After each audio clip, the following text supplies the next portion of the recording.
From Wisconsin is recognized for 5 minutes. Thanks much. I'm kind of new on the job here. When I ran, I kind of ran on the idea that Washington wasn't necessarily good at doing a lot of things, and I'll tell you, this committee has taught me that more than anything. I mean, you know, we hear about the VA and how the government can't run a hospital, and TAA and how they can't find a gun that's being snuck on board, but not to force you to serve food that hungry kids throw out maybe tops the list of things the federal government, evidence that the federal government shouldn't be doing things. I have a question. I'll start with you, Dr. Schopp. If we got rid of these rules and just gave money to South Dakota, say the average amount of dollars they got the last 3 years, to serve lunch, do you think you'd be able to come up with a way to serve healthy, tasteful lunches to your children?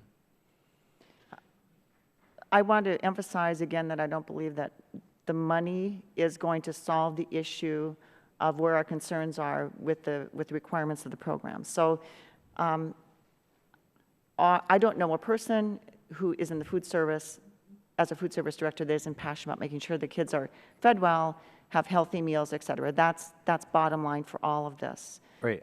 The message that we have is that we just really need to make sure that we're being logical in our approach to making that happen. Right. I maybe restate the question. I don't know how much South Dakota got last year towards their breakfast and lunch programs. What do you think? $10 million? I don't know. Let's just take a number out of the air. Probably less. Okay. Would you think it would be an improvement for you or easier for you if, rather than having all these requirements and paperwork, if we just cut the state of South Dakota a check for $10 million or $5 million or whatever, and let you serve the kids with whatever you felt was appropriate for lunch? I mean, people have been serving lunch to young, hungry children for thousands of years. It's not rocket science.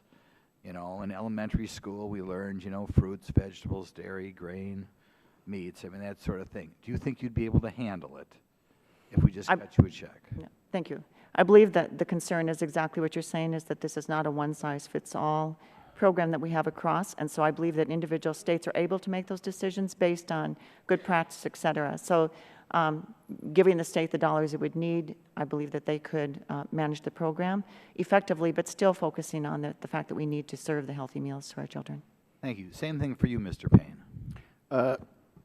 I think that the biggest thing in that would be that local flexibility in our states. Yes, the money is nice. I actually have our cafeteria fund in our local districts my local district is healthy. It's not a money issue for us personally, but the local flexibility is the biggest thing that they would need to do that. Right. I mean, I don't think we are going to reduce the amount of money for school lunches around here. I'm just saying, if instead of giving you all this paperwork, all these mandates, we just said, here's state of Indiana, here's a check, would that make it easier for you to operate, and would your children more likely get food that they eat rather than throwing out? Yes. Thank you. And Ms. Harvey, or Dr. Harvey, same question for you. Thank you. I think it's important to have a uniform system of accountability so that there is accountability for our taxpayer dollars. As you've heard, what we need are modest modifications in the rules to enable us to provide foods that children like and will accept.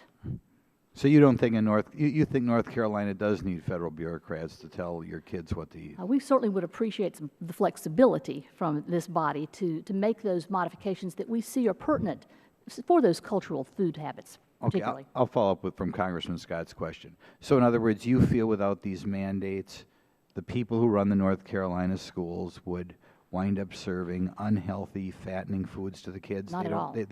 They need our assistance to tell them what to do? They are extremely committed to nutritional integrity in their programs. I think that people do look forward to the opportunity to operate consistently. This affects the marketplace so that there are products in the school nutrition procurement pipeline, if you will, that every state can choose to utilize. Doesn't the North Carolina Department of Public Instruction, couldn't they provide for that uniformity on their own without the federal government telling them how to be uniform? Again, we appreciate the partnership among the federal, state, and local as we look at the preamble to the National School Lunch Act. It is intended to be a partnership among federal, state, and local governments, and perhaps we all need to revisit our commitment to that initial promise from 1946. Okay, one final comment for y'all. And when you go back home, you can also talk to your government teachers in the high schools. You can make sure that for the next generation of congressmen, they do a good job of educating the children as to what would be the federal role or the state role or the local school district role in our government. I think the gentleman's time has expired.